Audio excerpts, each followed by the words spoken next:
नाज़रीन आदाब। मौर्रिखा 8 जून 2024 मुताबिक यकुम ज़िलहिज्जा 1445 हिजरी के अवधनामा 22 एडिशन में आपका खैर मकदम है। पेश खिदमत है अवधनामा में शाये खास खबरों की तलखीस। कौमी जमहूरी इत्तेहाद यानी एनडीए के रहनुमाओं ने जुमे को वज़ीर आज़म नरेंद्र मोदी की दूर अंदेशी, उनकी कायदाना सलाहियत और 10 साल के उनके काम से मुल्क की तरक्की और दुनिया में हिंदुस्तान के फ़ख्र में इजाफे की भरपूर तारीफ करते हुए कहा कि वो इस वक्त मुल्क को तरक्की और अवामी फलाह की राह पर गामजन करने के लिए मौजू तरीन रहनुमा है।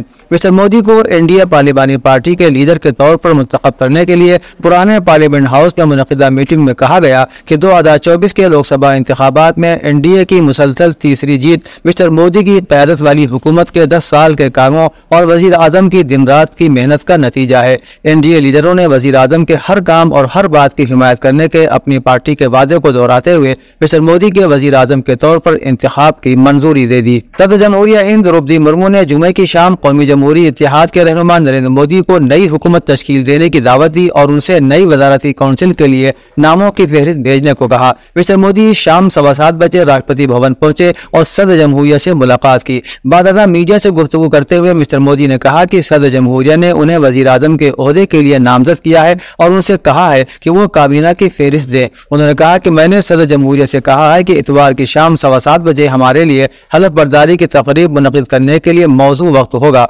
उन्होंने कहा कि उस वक्त तक वज़ारती काउंसिल के अरकान की फहरिस्त भी सदर जमहूरिया को भेज दी जाएगी। काबिल जिक्र है कि पंडित जवाहरलाल नेहरू के बाद यह पहला मौका है कि कोई लीडर 2 मियाद पूरी करने के बाद मुसलसल तीसरी बार वज़ीर आज़म के ओहदे का हलफ उठाएगा। कांग्रेस के सदर मल्लिकार्जुन खड़गे और party general secretary Priyanka Gandhi Vadra ने कहा है कि मेडिकल के दाखिले के इम्तिहान का पर्चा लीक हुआ है और इम्तिहान के नतायज में बड़ी धांधलियां हुई हैं, जिसकी वजह से लातादाद बच्चों का मुस्तकबिल खतरे में पड़ गया है। इसलिए इस मामले की तहकीकात होनी चाहिए। मिस्टर खड़गे ने कहा कि पेपर लीक, धांधली और बदनवानी नीट समेत कई इम्तिहानात का लाजिमी हिस्सा बन चुके हैं। इसकी बराह रास्त जिम्मेदारी मोदी हुकूमत की है। उन्होंने कहा कि बीजेपी ने मुल्क के नौजवानों को धोखा दिया है। हमारा मुतालिबा है कि सुप्रीम कोर्ट की निगरानी में आला सतही जांच होनी चाहिए ताकि नीट और दीगर इम्तिहानात में शिरकत करने वाले हमारे होनहार तलबा और तालिबात को इंसाफ मिल सके। जमीयत उलमा हिंद के सदर मौलाना महमूद असद मदनी ने श्रीनगर गवर्नमेंट मेडिकल कॉलेज के एक तालिब इल्म के जरिए शान रिसालत में गुस्ताखी की सख्त अल्फाज में मजम्मत की है।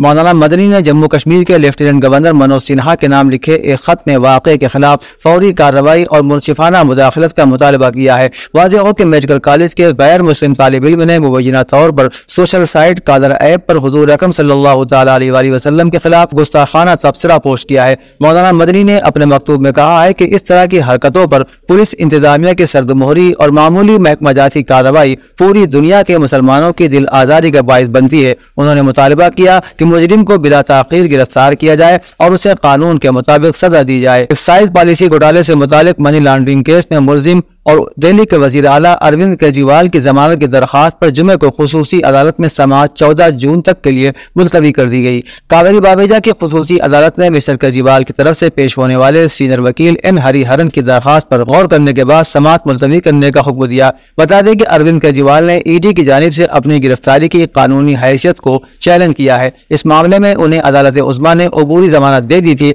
लेकिन उन्होंने अभी तक बाकायदा जमानत के लिए कोई दरखास्त दायर नहीं की है। एनडीए के इजलास के दौरान नरेंद्र मोदी को तीसरी बार पार्लिमानी पार्टी का लीडर मुंतखब कर लिया गया। नरेंद्र मोदी के साथ स्टेज पर कई कद्दावरों को भी देखा गया, लेकिन एसपी और कांग्रेस ने इल्जाम लगाया है कि आरएलडी सरबराह जयंत चौधरी को स्टेज पर जगह न देना उनकी तौहीन है। यूपी कांग्रेस के सदर अजय राय ने कहा कि जयंत चौधरी को नरेंद्र मोदी के साथ स्टेज पर जगह नहीं मिली। मोदी जी के यहाँ जो भी जाएगा उसके साथ यही होगा।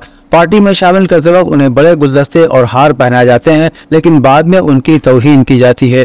वहीं समाजवादी पार्टी ने भी सवाल पूछा है कि एक एमपी वाली पार्टी की अनुप्रिया पटेल को स्टेज पर जगह दी गई, लेकिन 2 एमपी की पार्टी वाले आरएलडी के लीडर को जगह नहीं दी गई। राजनाथ सिंह ने पार्लियामेंट हाउस के सेंट्रल हॉल में एनडीए की पार्लिमानी पार्टी की मीटिंग में तीसरी बार वजीर आजम के ओहदे के लिए नरेंद्र मोदी का नाम तजवीज़ किया। मोदी 9 जून को वजीर आजम के तौर पर हलफ ले सकते हैं। पार्लिमानी पार्टी की मीटिंग में बीजेपी और इत्तेहादी जिहादी जमातों के तमाम सरकर्दा लीडरान मौजूद थे। यूपी के वजीर आला योगी आदित्यनाथ, बिहार के वजीर आला नीतीश कुमार और टीडीपी सदर चंद्रबाबू नायडू भी नजर आए। अपने खिताब के बाद नरेंद्र मोदी ने मुल्क के कोने कोने से आए तमाम पार्टियों के लीडरों से मुलाकात की। इस दौरान सबकी नजरें मोदी और योगी के दरमियान होने वाली मुलाकात पर टिकी थी। जैसे ही योगी फूलों का गुलदस्ता लेकर पहुंचे, मोदी ने सलाम कबूल किया और योगी के कंधे पर 2 बार थपकी दी। उसके बाद योगी ने अपने दोनों हाथ जोड़कर नमस्ते कहा। मोदी और योगी की मुलाकात का वीडियो सोशल मीडिया पर शेयर करते हुए सारिफीन तरह तरह की बातें कर रहे हैं। भारतीय जनता पार्टी के उम्मीदवार राजनाथ सिंह ने भले ही इलेक्शन जीत लिया है, लेकिन उनकी जीत के फर्क को लेकर शहर में काफी चर्चा है। रविदास मेहरोत्रा ने मध्य असेंबली सीट पर राजनाथ सिंह को 7,000 से ज्यादा वोटों से शिकस्त दी है। मध्य इलाके के कुल 339 बूथ में से 150 से ज्यादा बूथ पर रविदास आगे थे। जिला इलेक्शन कमीशन के आदादोशुमार के मुताबिक रविदास ने मगरबी असेंबली हल्के में 180 बूथों पर कामयाबी हासिल की। चूंकि निचली सतह पर काम करने के बजाय मकामी रहनुमा और तंजीमें जलसों तक ही महदूद रहे, इसका न सिर्फ वोटिंग फीसद पर बराह रास्त असर पड़ा, बल्कि राजनाथ सिंह की जीत का फर्क भी बुरी तरह से मुतासिर हुआ। उत्तर प्रदेश की अलीगढ़ लोकसभा सीट से समाजवादी पार्टी के उम्मीदवार और साबिक एमपी चौधरी विजेंद्र सिंह ने वोटों की गिनती में बेज़ाब्तगियों का इल्जाम लगाया है। वो कहते हैं कि वो हारे नहीं बल्कि उन्हें हराया गया है। उन्होंने इस बारे में पार्टी हाईकमान को आगाह कर दिया है और अब वो सुप्रीम कोर्ट पर पिटीशन दायर करने की तैयारी में है। उन्होंने कहा कि अगर सुप्रीम कोर्ट ने उन्हें हाई कोर्ट जाने की हिदायत दी तो वो हाई कोर्ट जाएंगे। उन्होंने कहा कि वोटों की गिनती में धांधली के सबूत की बुनियाद पर वो पिटीशन दायर करेंगे और वोटों की दोबारा गिनती का मुतालिबा करेंगे। चौधरी विजेंद्र सिंह ने जुमे को कहा कि मैं हारा नहीं हूं, बल्कि जिला इंतजामिया ने जानबूझकर मुझे हराया है। लोकसभा इंतखाबात के नताइज के बाद हर सीट का जायजा लिया जा रहा है। रियासती हुकूमत के 2 वज़रा ने इंतखाबात में कामयाबी हासिल की है। जिन अजला में पार्टी की हालत अबतर है, वहाँ के वज़रा की कारकर्दगी भी देखी जाएगी और फैसला किया जाएगा कि कौन कुर्सी पर रहेगा और किसकी कुर्सी जाएगी। ऐसे में सबसे बड़ा सवाल यह है कि मगरबी उत्तर प्रदेश के जिन अजला में शिकस्त हुई है, वहाँ वजीर कौन था और उनके इलाके में पार्टी को फायदा हुआ या नुकसान। रियासती हुकूमत में 2 वजीर मेरठ जिले से हैं, दिनेश खटीक और समिंदर तोमर। यहाँ बीजेपी की जीत जरूर हुई है, लेकिन मार्जिन बहुत कम है। ये देखना दिलचस्प होगा कि ये दोनों वज़रा अपनी नशिस्तें बचाते हैं या अपनी शिकस्त का इल्जाम एक दूसरे पर डालते हैं। अवधनामा में शायद जहांनुमा खबरों के मुताबिक गजा में एक तरफ इसराइल की 8 माह से जारी पुरतशद्दुद जंग फौरी तौर पर रोके जाने का कोई इम्कान दिखाई नहीं देता, दूसरी तरफ कतर, मिस्र और अमेरिका की सालिसी के साथ हमास और इसराइल के दरमियान जंगबंदी की बातचीत भी जारी है। अमेरिका और मुतअद्दिद ममालिक ने अपने मुश्तरका बयान में हमास और इसराइल से मुतालबा किया कि वो कैदियों के तबादले के मुआहदे को पाए तकमील तक पहुंचाने के लिए एक दूसरे को रियायत दे और लचक का मुजाहरा करे। व्हाइट हाउस ने मजीद कहा कि वाशिंगटन जंगबंदी के मुआहदे की हिमायत करता है और मुजव्वज़ा तजवीज़ के मुताबिक कैदियों के तबादले की हिमायत करता है। उन्होंने इस बात पर जोर दिया कि अमेरिका समेत 17 ममालिक ने अमेरिकी सदर जो बाइडेन की जंगबंदी और कैदियों के तबादले की तजवीज़ की हिमायत की तस्दीक की है। पाकिस्तानी वज़ीर आज़म शहबाज शरीफ और चीनी वज़ीर आज़म ली क्यांग के दरमियान वफूद की सतह पर मुलाकात हुई। मुलाकात के दौरान दोनों रहनुमाओं ने 2 तरफ़ा ताल्लुकात के तमाम पहलुओं पर तबादला ख्याल किया और बाहमी दिलचस्पी की इलाकाई और आलमी पेशरफ्त पर भी बातचीत की। दोनों रहनुमाओं ने इस अमर पर इत्मीनान का इजहार किया कि पाक चीन स्ट्रेटेजिक कोऑपरेटिव पार्टनरशिप, जो कि बाहमी एतमाद और मुश्तरका उसूलों पर मबनी है, वक्त के साथ मजीद मजबूत हो रही है। वज़ीर आज़म ली क्यांग ने वज़ीर आज़म शहबाज शरीफ को अक़वाम मुत्तहिदा की सलामती कौंसिल का गैर मुस्तकिल रुकन मुंतखब होने पर मुबारकबाद दी।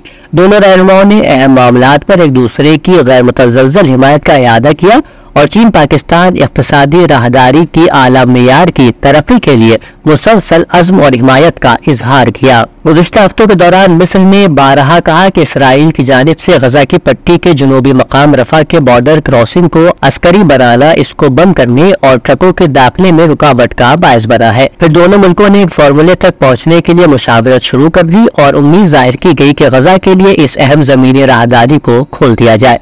ताहम क्रॉसिंग खोलने के हवाले से गुज़िश्ता इतवार को अमरीकी, मिस्री और इसराइली हुक्काम के इजलास में कोई पेशरफ्त नहीं हो सकी है और रफा क्रॉसिंग को दोबारा नहीं खोला जा सका। अक़वाम मुत्तहिदा में ईरान के सफ़ीर और मुस्तकिल नुमाइंदे अमीर सईद एरवानी ने अक़वाम मुत्तहिदा की सलामती कौंसिल के नाम एक खत लिखा है, जिसमें उन्होंने बैनुल-अक़वामी एटमी तवानाई एजेंसी के बोर्ड ऑफ गवर्नर की करारदाद में ईरान के खिलाफ किए गए दावों को मुस्तरद करते हुए अपने मौक़िफ़ की वजाहत की है।